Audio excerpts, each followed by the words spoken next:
sa pagpapatuloy ng ating adventure dito sa lugar ng Aningalan. Alam nyo ba na marami pa tayong madidiscover sa lugar na to?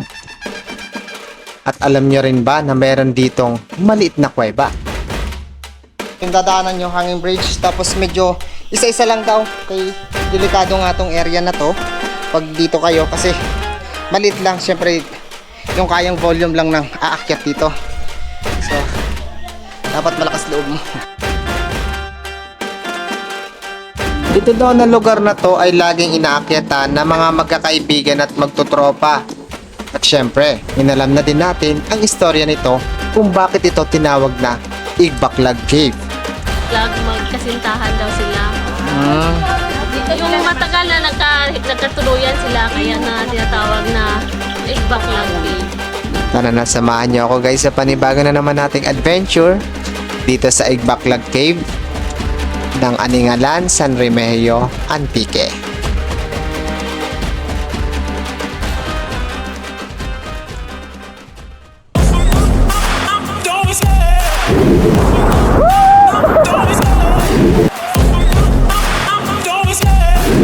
Ano pugon ng Talay Rizal? Escalera Cafe. Dito sa Baras Rizal. Dito tayo ngayon sa BNK Cafe and Resto. Nandito tayo ngayon sa Pico de Pino Cafe and Resto. Papunta dyan? Play the game like it's nothing. We stand for something, don't take for granted, stay up.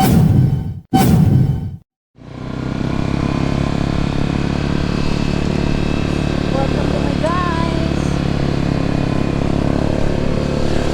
Paano? Yan. Harap na. Maganda na, no? Maganda rito.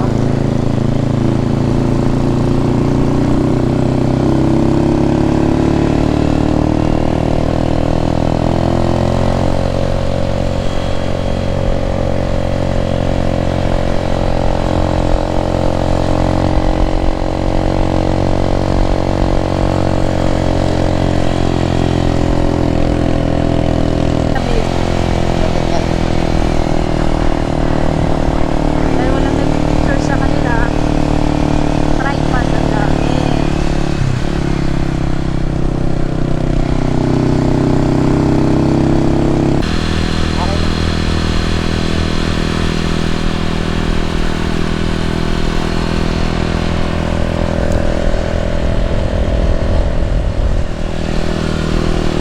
Ganda, oh. Ganda, oh. Kami ikon. Ay, mga manok pala.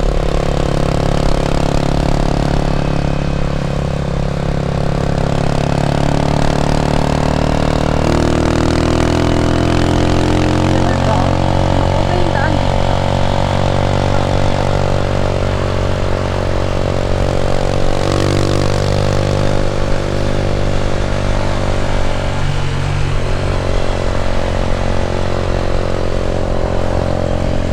Ah, may camp. Ano? Dami, dami. Ayan, oh. Ayan, nakalagay dyan. I love Aningalan.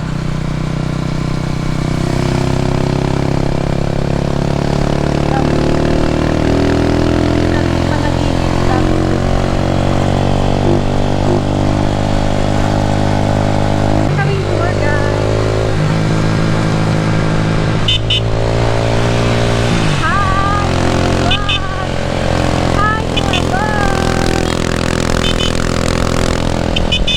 Hi!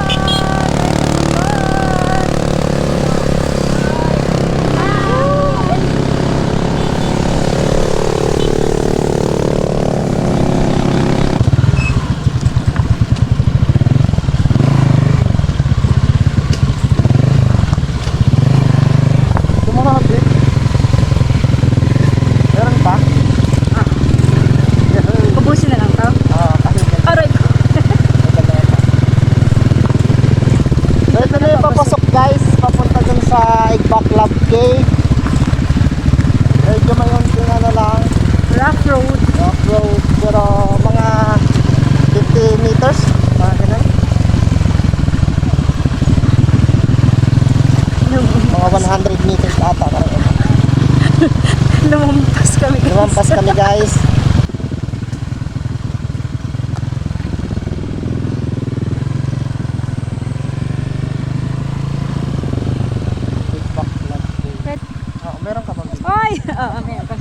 Lumampas kami guys. Guys, lumampas. Tumalang. Tumalang guys. Na ano? Kung saan yung bago, siya pa nagbuklat yung yung tayo lang taon na yun. Diretso tayo doon. Welcome to Iloilunin. Meron na yan nakapangalan doon. Oh? Oh, hi! Welcome to Ikbak Vlog. Picture taking sa Igbaklag. So, ayan, andito na tayo guys dito sa Igbaklag Cave. So, ito na guys yung papasok doon sa cave. Medyo gabi-gabi na hapon nakarating dito. So, tara. Ito na yung simula ng ating adventure dito sa Igbaklag Cave. So, pag pumunta kayo dito guys, kailangan magdala kayo ng ano, ng lakas ng loob. Alactag Grow. So, mauna tayo dito sa kanila. Guys. Excuse me. Guys. Excuse me. Ayan. Me. Excuse me. So, ito na yung cave. So, kung may kasama kayong bata. Pag may kasama bata, pwede naman, di ba? Pwede din, sir. Kayang-kaya naman. Kasi yan, lapit lang. Sir, kumanay naman. Ay, parang nahilo ako. Dito. Sir, kumanay. Pasok tayo mamaya. Picture lang tayo. So ano ba ang ibig sabihin ng Igbaklag Cave? Ano daw yung ibig sabihin nun? Ang ibig sabihin ng Igbaklag Cave, yung sabi ng mga ninuno namin noon, yung ano daw, yung si Ig-Ig tsaka si Laglag, magkasintahan daw sila. Yung matagal na nagkatuluyan sila, kaya na tinatawag na Igbaklag Cave. Anong creatures sila? Anong creatures? I mean, ano tanda ka yan? Na ang ano? Yung, hindi ko basta yun lang, Ano nga? Giant na ano? Di ba ganyan? Dinosaur. hindi naman mang kapal, ayun yung Tao lang din. Yun lang. Creature. Kaya so yun ang kung bakit tinawag siyang Igbaklag Cave.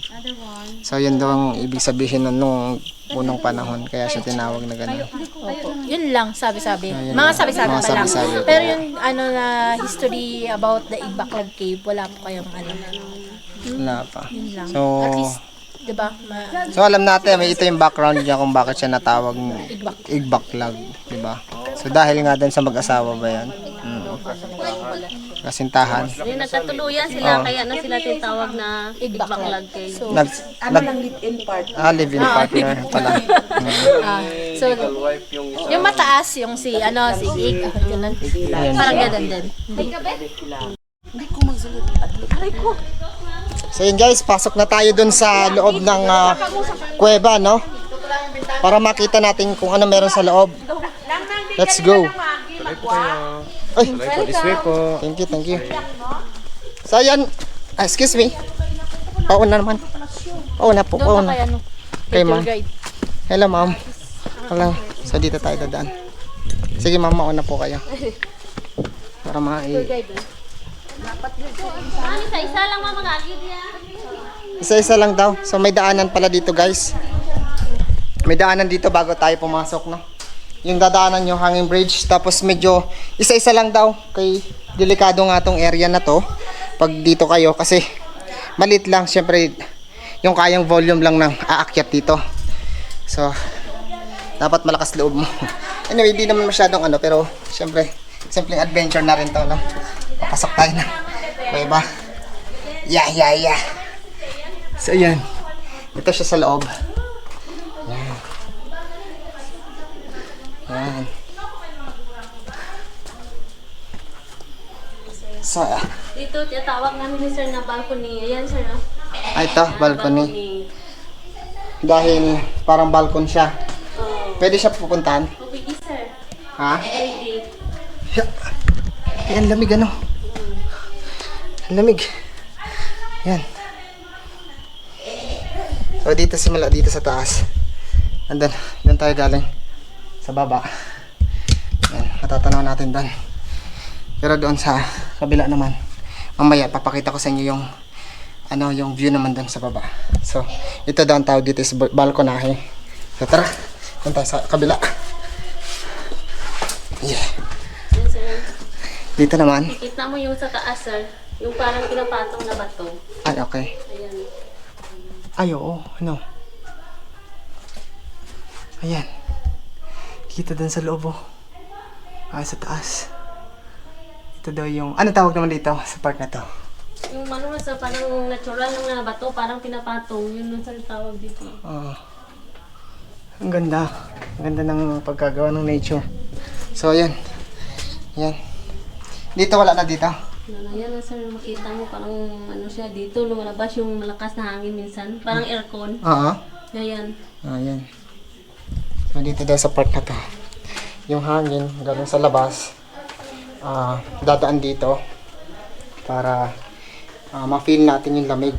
Kahit hindi naman sobrang lakas, yung lamig nararamdaman natin. Sige, sunod sana tayo.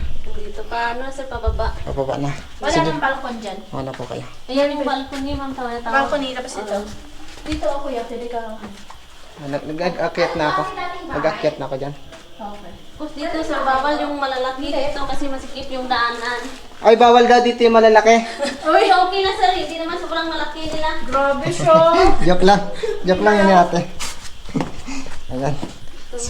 Kasi doon ako. Saan si kuya si ano kanina? Hindi, sir, kung Dito. So dito kanina, dito pwede kayong mag pero ingat lang din, no? Kasi ito yung pinaka tsaka tingnan nyo sa taas. Kasi baka tumama kayo mismo dito sa mga matatalim. Na? Pag, luma. Ayan. Yung katulad nito, delikado yan.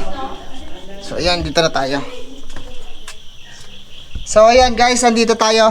Mula dito sa taas, makikita mo yan yung harapan ng ano mismo ng yung pinagpicture natin doon sa baba. So dito yon yung kanina na makikita nyo na nakatanaw na parang pinaka nila parang bintana ng kuweba. So yun, maliit lang tong kuweba na to, pero dahil syempre na-preserve din at sana mapangalagaan pa rin ito para dumami ang pumunta at makita tong kuweba na to. So next tayo. bawal yung malaki. So dito bawal daw yung malaki dito. Dahil napakakitid ng daan, bagay na bagay ito sa mga adventurous na mahilig sa trail. Yan. Kita niyo naman yung daan. Yan, meron din dito, kaya ingat lang. Yan. Yeah. Yan guys. Saan ka na ate? Dito, sir. Ay, dito. May lusutan pala dito. Ayan, galing ako dito sa taas. Pababa. Yan. Tapos dito ako lumusot. Lulusot daw kami rito. Ito yung pinakadaanan nila. So kung gusto nyo dumaan dito, kailangan slim. Hindi naman, masakto lang. So dito na tayo. So yun. Yun lang, ganun lang. Exit na. So yun. So ganun lang kadali. Maliit lang siya, pero para sa akin, ayun, thank you so much ate. So para sa akin, na-appreciate ko siya kasi syempre, ilan lang kasi yung mga ganito dito sa atin na na-preserve dito sa atin sa Pilipinas. Tapos hindi naman siya ganun kadelikado at pwede nyo rin isama yung mga anak nyo o mga barkada nyo para dito makapag-explore kayo, no? So, ayan guys, hanggang dito na lang yung ating vlog at salamat at kita-kits tayo sa iba nating adventure. And this is Calderon's vlog and thank you for watching. Bye!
zipline, no? Ito yung zipline. Papunta dun sa kabila, oh.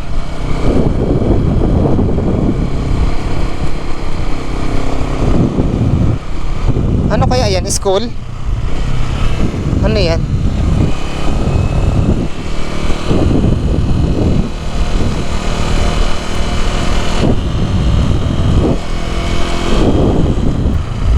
Yun, oh. Ang ganda. Yun, oh.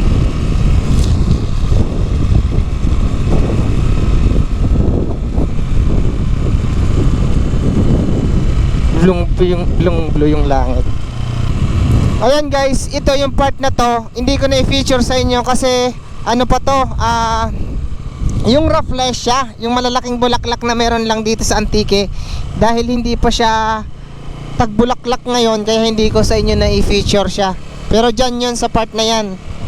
Mamaya sa mga susunod na punta natin, pwede natin i-feature yan. Rafflesia, yung malalaking bulaklak.